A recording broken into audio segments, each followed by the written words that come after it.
Hola, buenas tardes, ¿me escuchan? Sí, sí se la escucha. Bien, Hola, vamos a buenas dar tardes, inicio. profe. Buenas tardes a todos. Les doy la bienvenida. Vamos a empezar con la clase de hoy, que es la clase de infecciones respiratorias.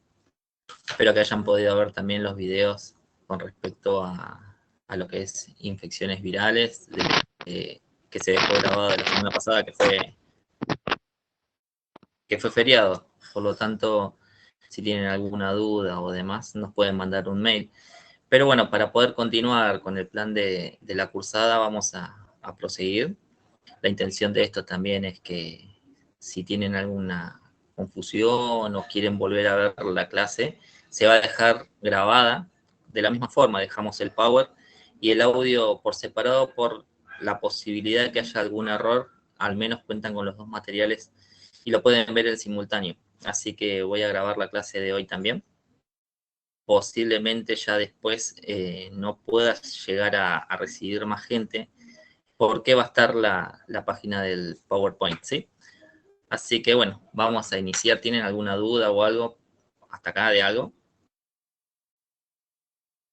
No, les recuerdo, todas las clases son virtuales, pero el examen sí va a ser presencial. Van a tener que ir a la facultad. De todas formas, vamos a dar cómo es la modalidad, o sea, es choice, pero bueno, cómo poder recibirlos y poder hacer el examen choice, ¿sí? Bueno, vamos a iniciar con la clase de hoy.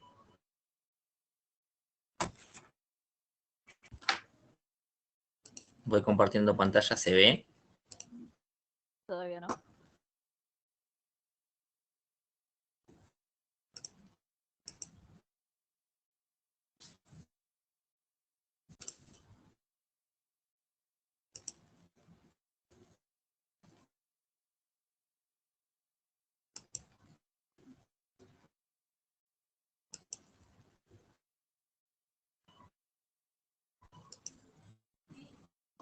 Ahora se ve. Ahora sí. Bien, comienza la grabación. Buenas tardes a todos. Como les dije, la clase de hoy es infecciones del sistema respiratorio. Vamos a dar un pantallazo del sistema respiratorio. Vamos a dar las enfermedades infecciosas más importantes y cuáles son los microorganismos causales de estos y en sí los cuidados de enfermería pertinentes a cada una de las infecciones. Como podemos apreciar en el PowerPoint, que es la imagen 2, es sobre el sistema respiratorio, ¿sí? Los órganos que componen al sistema respiratorio. Comenzamos por las fosas nasales y finalizamos en los pulmones. Tenemos a la nariz, la faringe, la laringe, la tráquea, los bronquios y los pulmones. En sí es una serie de órganos que van a trabajar como conductos, es decir, lo que van a hacer es ser intermediarios entre el aire que está en el ambiente y el intercambio gaseoso que se va a producir en los alvéolos. Para esto vamos a necesitar también que haya una serie de situaciones para que esto se pueda llevar a cabo. Necesitamos los órganos del sistema respiratorio, necesitamos también un sistema vascular, un sistema cardíaco, para que esta hematosis, este proceso, se pueda llegar a realizar. Las vías respiratorias las podemos llegar a dividir también en vías respiratorias altas y bajas. Todo depende de la bibliografía que vayan a estar leyendo. Acá en particular en microbiología lo que vamos a considerar a las vías respiratorias altas es la nariz, la faringe y la laringe. Los órganos de la vía respiratoria baja es la tráquea, los bronquios y los pulmones. Entonces vamos a ir viendo cómo cada uno de estos órganos puede llegar a repercutir una infección determinada, una enfermedad determinada. Lo que sí les quiero dejar en claro es que puede llegar a haber situaciones de enfermedades crónicas propias del sistema, pero lo que nosotros nos vamos a abocar son las infecciones, a las enfermedades infecciosas, ¿sí? Entonces, si hay alguna situación de una infección, según la localización la podemos considerar como una infección del sistema respiratorio alto o una infección del sistema respiratorio bajo, ¿sí? Bien, podemos ver que hay varios tipos de infecciones del sistema respiratorio superior. Podemos nombrarlos como el resfriado común, la faringitis, la amigdalitis, la otitis, la sinusitis y la epiglotitis, ¿sí? Entonces, cada una de estas enfermedades lo puede llegar a causar un microorganismo en particular y vamos a ver en qué consta cada una. Vamos a empezar por el resfriado común, que también lo podemos llegar a considerar que es como una gripe, pero no son lo mismo. Un resfriado no es lo mismo que una gripe. El resfriado generalmente es una enfermedad que lo causan distintos tipos de virus, ¿sí? Es una familia de virus muy amplia y lo que podemos ver es que la forma de poder diagnosticarla es según su sintomatología. Entonces, se podría llegar a aislar, pero como engloba a un tipo de familia que puede ser muy amplia, hay casi 100 tipos de virus distintos que engloban la misma familia, eh, se lo trata en base a la sintomatología. Hago un paréntesis y les reitero, les repito, que los antibióticos, si la enfermedad es viral, no va a cumplir ningún efecto. Es más, podemos llegar a generar resistencia a los microorganismos, causando la muerte o la desaparición de microorganismos de la microbiota normal por la administración de antibióticos y reforzar a microorganismos que ingresen a ese lugar que sean un poco más fuertes que la flora normal, que ya está ocupando un lugar. Por lo tanto, lo que vamos a hacer durante el periodo de resfriado o cómo diagnosticar el resfriado es, bueno, en receso, en procesos invernales, por ejemplo, es mucho más común que las personas se resfríen. Y si la sintomatología es característica de un resfriado, ya sea rinorrea, ya sea dificultad para respirar, puede tener tos, ¿sí? Entonces, estos son signos y síntomas del resfriado.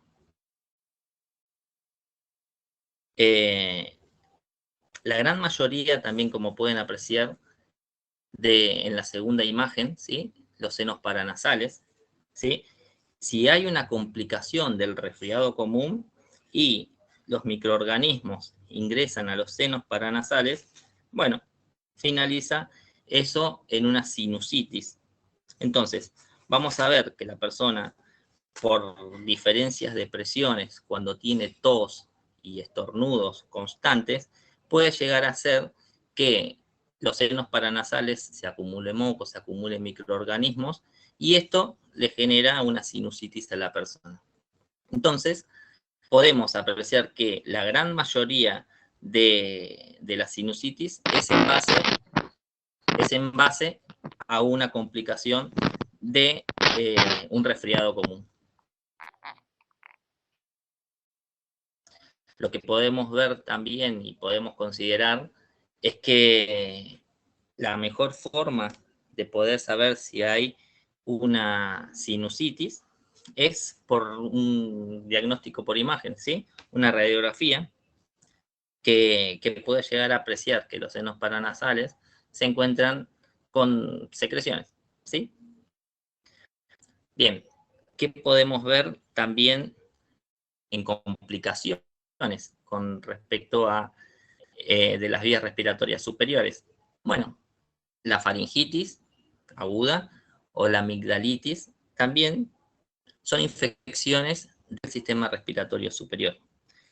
La faringitis, bueno, como es faringitis, es un proceso inflamatorio, ¿sí? Todo lo que sea itis es inflamación que genera dolor faríngeo.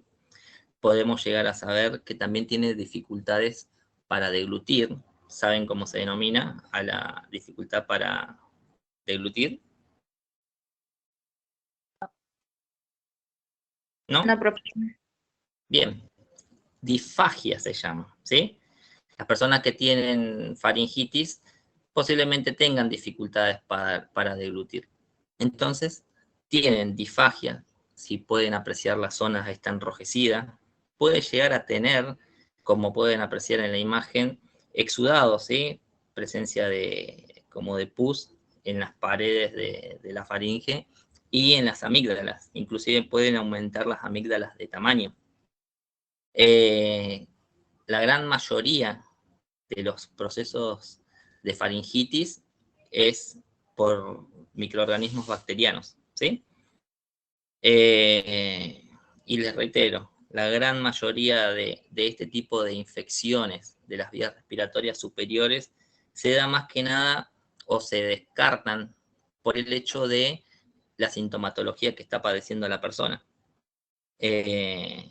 Podría inclusive hacerse algún tipo de frotis en la garganta, es decir, con un hisopo, hacer un diagnóstico para llevarlo al laboratorio, pero es muy difícil porque se puede llegar a contaminar con las paredes de la boca, la lengua, o también contaminarse con microorganismos de la flora normal, ¿sí?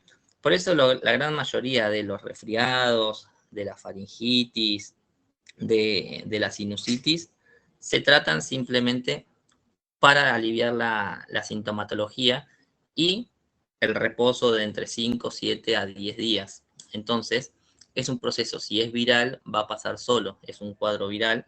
¿Qué va a pasar?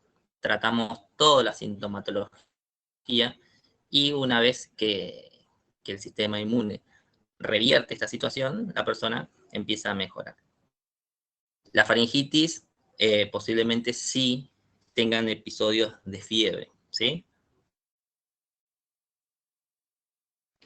Bien, vamos a ir a un repaso también que vamos a hablar sobre la otitis, pero antes que nada vamos a ver un poco del repaso de cómo es el oído, ¿sí? ¿Tienen noción de cómo es el oído o cómo funciona medianamente? Lo podemos dividir en oído externo, medio e interno, ¿sí? El canal externo es, bueno, la oreja que vamos a ver, todo lo que está en contacto con el exterior. Toda la estructura ósea, ¿sí? Y muscular y nerviosa tienen sus nombres característicos desde ya, pero a lo que nosotros, o al menos a mí desde microbiología, nos interesa es saber que puede llegar a haber infecciones del oído o por dos razones, o porque ingresen microorganismos por la oreja, ¿sí? Por el oído externo, o también pueden ingresar los microorganismos por la trompa de Eustaquio, ¿sí? ¿Qué viene a ser la trompa de Eustaquio? Bueno, es una estructura que viene a ser a regular medianamente las presiones, ¿sí? Internas como externas, y lo que hace la trompa de Eustaquio, por ejemplo, cuando están en un avión, por ejemplo, o están viajando o están a altura, se tapan los oídos, ¿sí? Bueno, la trompa de Eustaquio lo que hace es regular esas presiones. ¿Y qué puede pasar por esto? También pueden ingresar microorganismos. Porque si pueden apreciar en la imagen No se también, escucha nada. ahora, Yo no te escucho. ¿sí? ¿Me escuchan? Capaz es. Sí, yo te escucho. Ok, Sí, yo te escucho. Yo bien. puse altavoz. Lo que les digo, la trompa de Eustaquio lo que hace era regular las presiones y también conecta, fíjense, la pared anterior del oído, ¿sí? Del oído medio, con la pared lateral de la rinofaringe. Entonces, tenemos una relación entre el oído y los órganos del sistema respiratorio, que por esto pueden llegar a ingresar microorganismos, y la gran mayoría de los microorganismos ingresan por la trompa de Eustaquio, generando una otitis media, ¿sí? Esta otitis lo que va a generarle, básicamente, o sea, es una infección, y se da mucho en niños, ¿sí? Es causado por microorganismos de la vía respiratoria, estreptococos, ¿sí? El virus de la influenza. Y lo que nos va a generar la otitis, básicamente la pueden llegar a diagnosticar es por el dolor de oído. ¿Saben cómo se llama el dolor de oído? ¿No? Otalgia, se le dicen, ¿sí? La otalgia es cuando a una persona refiere dolor de oído. Entonces, de sus registros de enfermería, cuando vayan a médica 1, médica 2 o trabajen, bueno, sepan que cada término, en vez de explicar lo que siente, tienen determinados términos. Y la otalgia es el dolor de oído. ¿Qué podemos encontrar si hay una infección? Bueno, podría llegar a generarse pus y esa pus puede llegar a generarle presión y dolor, ¿sí? Vamos a ver que hay edema, vamos a ver que también inclusive el tímpano puede romperse y salir la pus hacia afuera, causando un alivio de dolor por la presión que está generando la presencia de la pus, ¿sí? Si es bacterial, o sea, es bacteriana la infección, se suele dar Profe, amoxicilina. perdón, ¿puede repetir esa parte que no Sí, entendí? sí, el tímpano, ¿sí? La membrana Que dijo algo timpánica del pus que provoca qué cosa, no escuché bien. genera presión, ¿sí? O está ocupando lugar. Entonces esa pus, y también junto con la infección y el edema, genera dolor, ¿sí? Y hace también, inclusive, puede llegar a bombarse la membrana timpánica que se pueda llegar a romper. O también lo que podrían llegar a hacer es el mismo tratamiento médico que hace una punción, ¿sí? Para que pueda llegar a salir la pus hacia afuera, ¿sí? Eh, en este momento no recuerdo cuál es el procedimiento, cómo se denomina, pero tiene un nombre, ¿sí? Ya nos vamos a acordar igual. Punzan la membrana timpánica y la pus que está generando presión sale hacia afuera y eso genera un alivio del dolor, ¿sí? Si es por cuestiones de microorganismos bacterianos, se suele administrar amoxicilina, ¿sí? Amoxicilina compuesta, que es amoxicilina con ácido clavulánico. Y eso disminuye la presencia de microorganismos, ¿sí? Es a través de la vía oral, pero esto quiero que recuerden, que hay microorganismos que pueden ingresar al oído por la trompa de Eustaquio y generar infección que hace que tengan una otitis, ¿sí? Esa se denomina otitis media, si hay una infección en el oído medio, ¿sí?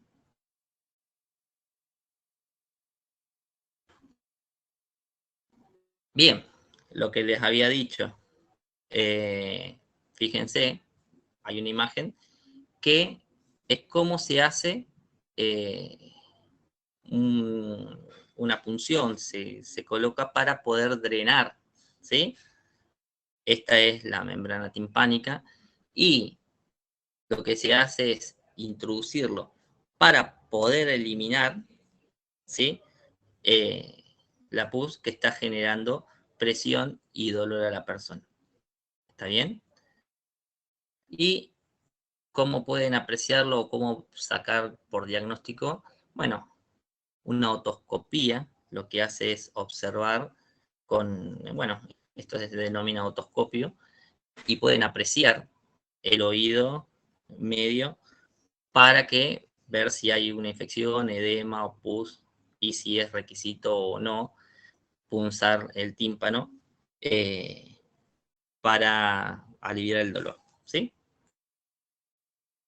Bien, como habíamos visto también, fíjense que hay el oído externo, oído medio y oído interno. Podemos llegar a tener una infección que es de la otitis externa cuando, fíjense, podemos ver en el pabellón auricular, en la oreja, ¿sí? Y esto es algo como si fuese más superficial, eh, que bueno, puede llegar a extenderse hasta el pabellón auricular, ¿sí? ¿Qué microorganismos pueden llegar a causarlo? Bueno, microorganismos de la flora normal pueden llegar a generar una otitis externa.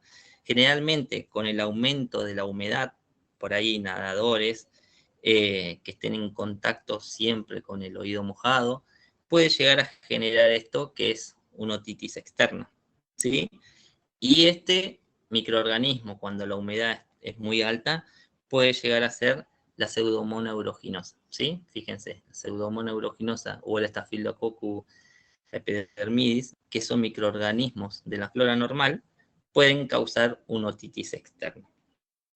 La otitis externa también puede llegar a generar una otitis media. ¿Por qué? Porque va ingresando por el oído, ¿sí? Por el pabellón auricular y ingresan al oído medio, ¿sí? ¿Qué tenemos que tener en cuenta con esta otitis? Bueno, que si hay pacientes que tienen enfermedades crónicas o factores de riesgos, por ejemplo, inmunodeprimidos, pacientes con diabetes que tienen una dificultad para para la cicatrización, puede llegar a generarse una otitis denominada otitis maligna, ¿sí? Como pueden apreciar en la imagen de la derecha. Esta otitis causa una necrosis en el tejido, ¿sí? Y puede llegar a generar lesiones de parálisis facial, ¿sí? Entonces, es bastante peligroso también el hecho de tener una otitis externa que vaya avanzando para que para el ingreso del oído medio, ¿sí? Lo mismo, si son microorganismos bacterianos, se administran antibióticos y como es algo superficial, algo que se pueda llegar a apreciar, son medicamentos tópicos. ¿Saben qué son medicamentos tópicos? No. No. Los medicamentos tópicos son como ungüentos, pomadas, ¿sí? Las cremas, por ejemplo, de los hongos de los pies, bueno, esos son medicamentos tópicos, o los parches de nicotina, por ejemplo, a personas que fuman, bueno, esos son una forma de administrar algo tópico, ¿sí? Sobre la piel, sobre el superficial, y que hace efecto en esa área determinada. Ahora, si la infección es más profunda, es más compleja, bueno, puede llegar a tener un tratamiento intravenoso, ¿sí? Se puede administrar piperacilina tazobactam, que es también como si fuese la amoxicilina, pero esta es de forma endovenosa, ¿sí? Bien. ¿Sí? ¿Alguna pregunta de alguien? No. Bien. ¿Qué más podemos llegar a tener de infecciones de las vías respiratorias altas? Bueno, una epiglotitis. ¿Saben lo que es la epiglotis? ¿Alguien? ¿Saben qué hace la epiglotis? No.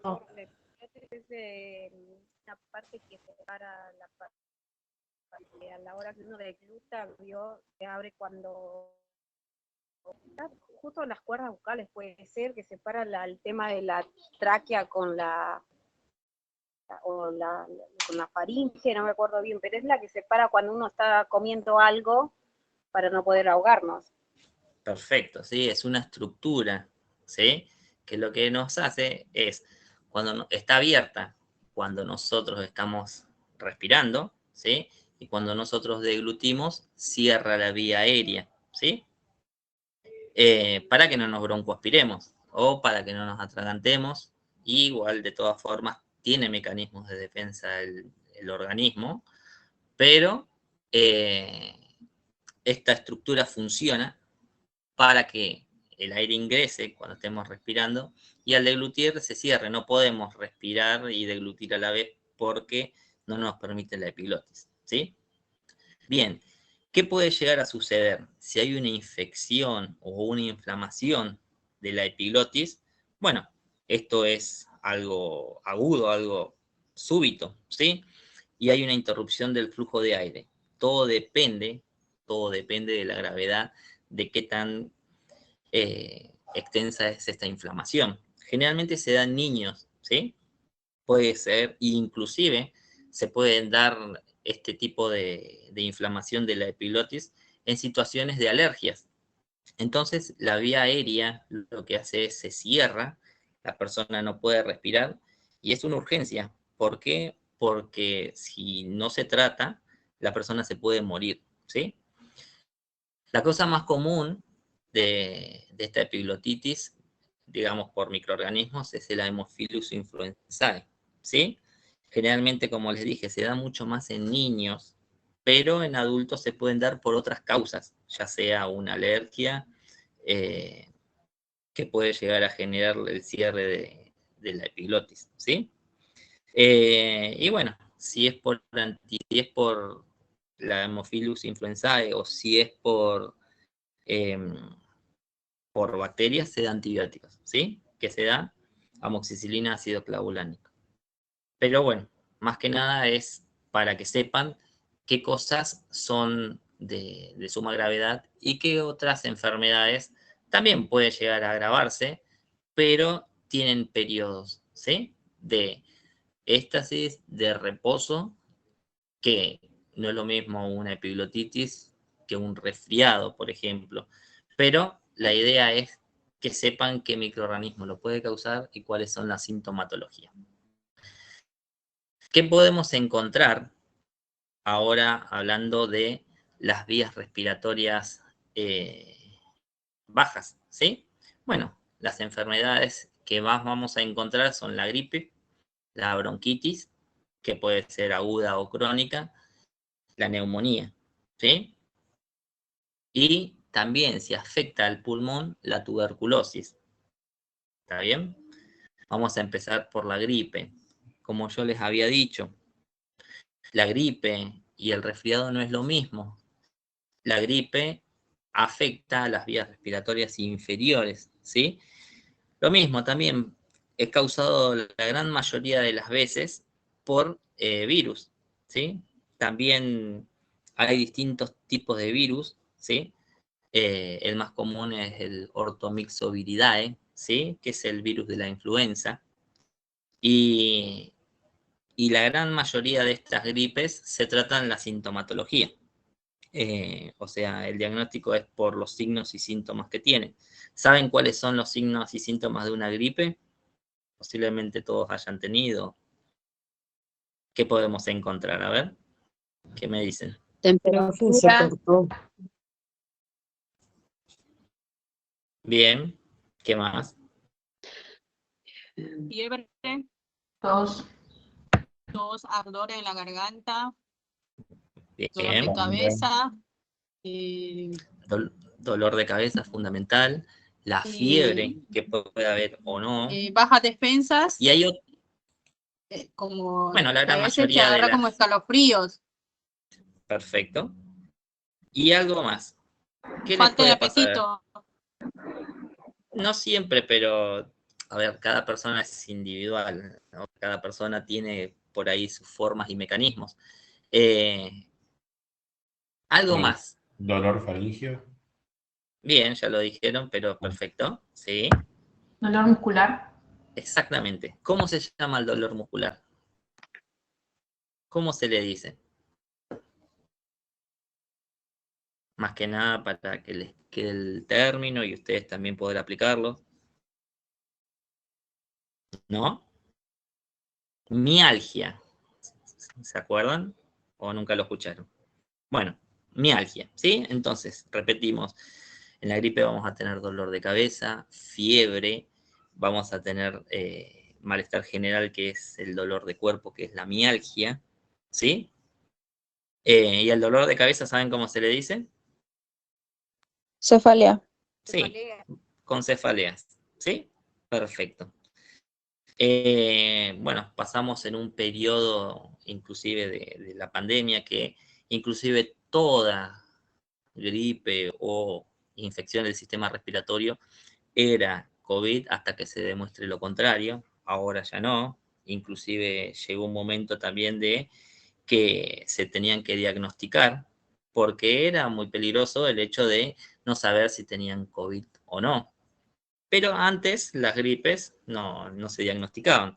¿Saben qué diagnóstico se utiliza para poder identificar si es gripe por un virus? ¿Saben cómo se llama? RT-PCR. Sí, o más común el PCR, pero sí, RT-PCR, ¿sí? El PCR es el aislamiento del virus por flotis de la faringe, ¿sí? O también se puede identificar el antígeno del virus, ¿sí? Pero bueno, antes no se hacía y ahora, o igual, no sé si sigue en auge tan así, pero hubo un periodo donde se hacían muchos PCR, ¿sí? Antes de la gripe se dejaba pasar los días para que haya una rehabilitación. Y si hay que diagnosticarla, bueno, el PCR es fundamental para poder aislar por frotis de faringe. Otra cosa que puede llegar a suceder es en niños, ¿sí? Por la administración de aspirina, generalmente se la asocia, que se denomina síndrome de Reye. ¿La escucharon hablar? No. No. Bueno, es como comienza también como una gripe, pero tiene sus complicaciones porque a los niños les genera lesión hepática, trastornos cardíacos y se lo relaciona mucho con la administración de aspirinas, ¿sí? Por eso no hay que administrar medicamentos, inclusive si saben o no, la aspirina, si bien tiene ciertos efectos que son analgésicos, no es la razón fundamental por la cual se administra una aspirina, por lo tanto se descarta la aspirina como analgésico, pero no se debe administrar en niños, ¿sí? Puede llegar a generar lesiones hepáticas y cardíacas. Eso se denomina síndrome de Reye. Y otra cosa, antes de proseguir con esto, también hacemos un hincapié de cómo vamos a prevenir la gripe, ¿sí? Con la vacuna, ¿sí? ¿Quiénes son las personas que deberían vacunarse, saben? Primero las personas que tienen patologías. Bien, patología. Hacemos un Y paréntesis Tienen también. 65 años en adelante. Perfecto. mayores, adultos, niños sanos, o sea, más que todos los chiquitos. Sobre todo, si los que se tienen que vacunar, primero y principal, mayores de 65 años, personas con enfermedades crónicas, y no se olviden del personal sanitario, ¿sí? Ahora, con las personas que se encuentran con un sistema inmunológico óptimo, perdón, óptico es visual, esas personas por ahí pueden tener la gripe, pero no se van a contagiar de una forma tan grave o tan exacerbada, o al menos esa es lo que pueden llegar a suponer, ¿sí? Pero las personas mayores de 65, enfermedades crónicas y personal sanitario, es fundamental que estén vacunados. El personal sanitario inclusive por la exposición al microorganismo y también por el hecho de estar transmitiendo ¿sí? De estar atendiendo personas, pueden llegar a generar que las demás personas que estén atendiendo se terminen infectando o enfermando de gripe por la presencia del microorganismo en el cuerpo de la persona, ¿sí? Del personal sanitario. Por eso también es fundamental que se vacunen las personas del sistema de salud, ¿sí? Bien, ¿qué otra enfermedad podemos llegar a tener? Bueno, en los bronquios fuentes puede llegar a haber un proceso denominado bronquitis, y la bronquitis es también un proceso inflamatorio del árbol traqueobronquial, ¿sí? ¿Qué podemos llegar a tener? Ahora sí, vamos a tener tos seca, ¿sí? Puede haber fiebre o no, y hay algo denominado tos productiva. ¿Saben qué es? ¿Saben lo que es la tos productiva? O cuando se habla, ¿es tos productiva o no productiva? ¿No? Profe, ¿Cómo? ¿será contagiosa? Sí, sí, se puede transmitir. Pero lo que se llama tos seca y luego pasa a ser productiva, la tos seca es, bueno, la tos que no se genera con secreciones, pero la tos productiva es la tos que se genera y genera moco, ¿sí? Entonces, cuando la tos es productiva, es con presencia de moco, ¿está bien? El esputo, ¿sí? Esto también va a tener un dolor, inclusive va a tener un dolor en el tórax, ¿sí? Como si fuese que quema el pecho. Puede llegar a tener fiebre o no. La gran mayoría de estos microorganismos que también causan la bronquitis es viral. Así que también, ¿qué tenemos que hacer?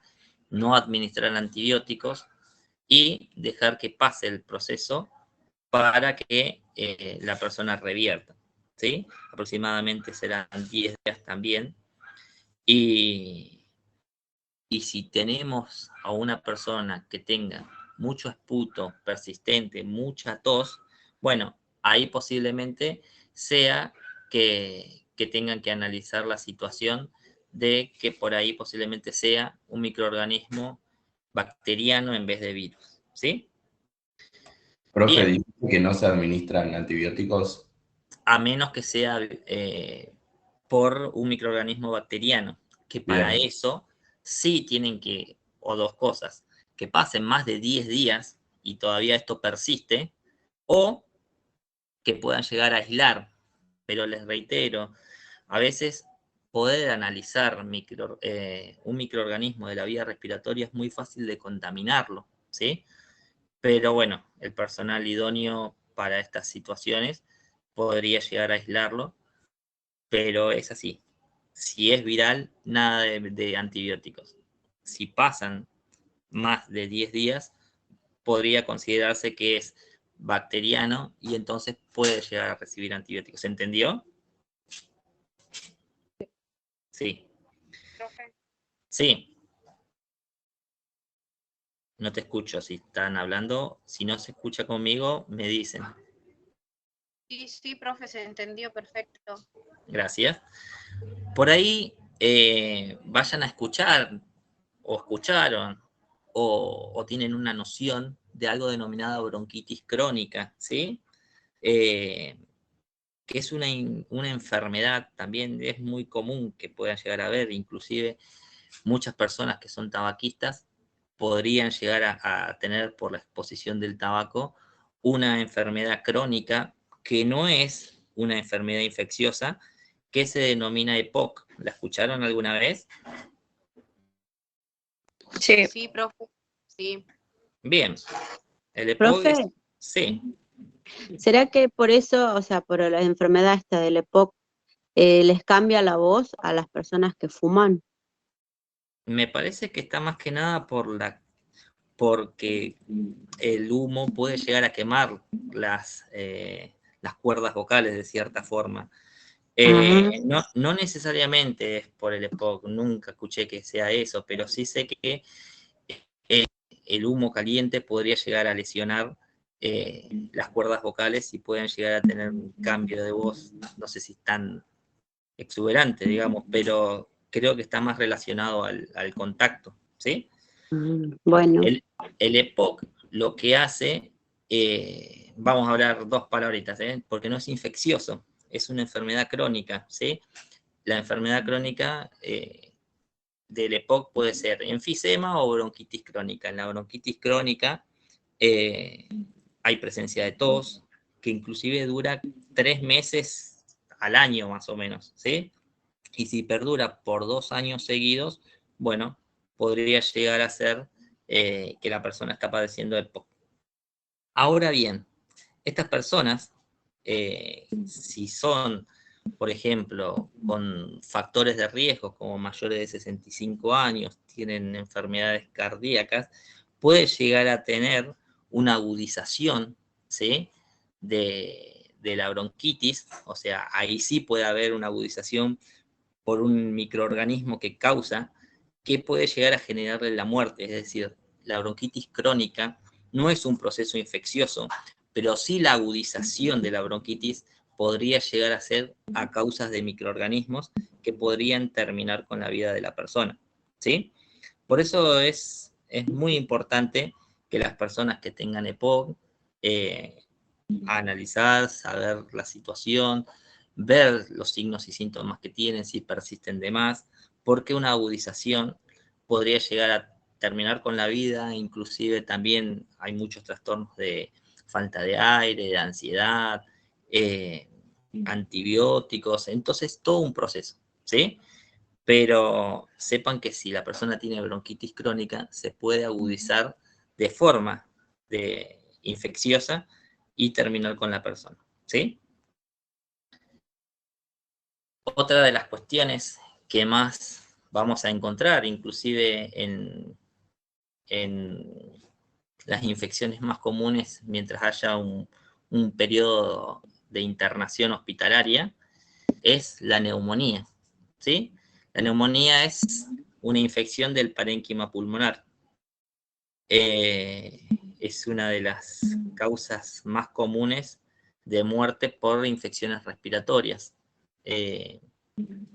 Lo que hacen los microorganismos, llegan al parénquima pulmonar y puede llegar a generar algo denominado consolidaciones que se quedan en el parénquima pulmonar. Es muy común que los microorganismos ingresen por la vía respiratoria, ¿sí? Y también puede llegar a suceder por sepsis, ¿sí? Es decir, hay microorganismos en la sangre de la persona y llega al pulmón y en el pulmón se desarrolla esta consolidación y genera una neumonía. Es menos común, ¿sí? Es menos común, pero puede llegar a suceder, ¿sí? La gran mayoría es por las vías respiratorias altas que bajan y llegan hasta el pulmón. Esta consolidación que yo les decía que se forma de los microorganismos es por el edema que se está formando, células muertas, ¿sí? Que esto que genera que no se produce. Entonces, es como que antes de poder realizar el intercambio gaseoso hay como edema, células muertas que no permiten que esto se produzca, ¿sí? Entonces, ahí podemos llegar a encontrar que un microorganismo genera neumonía, ¿sí? La neumonía también se puede clasificar si es la que se produce en el hospital o si se produce en la comunidad, ¿sí? La neumonía comunitaria puede llegar a ser típica o atípica, ¿sí? Está relacionado también al tipo de microorganismos que la causan, si la pueden llegar a identificar, por ahí con el esputo. ¿Saben lo que es el esputo? Sí.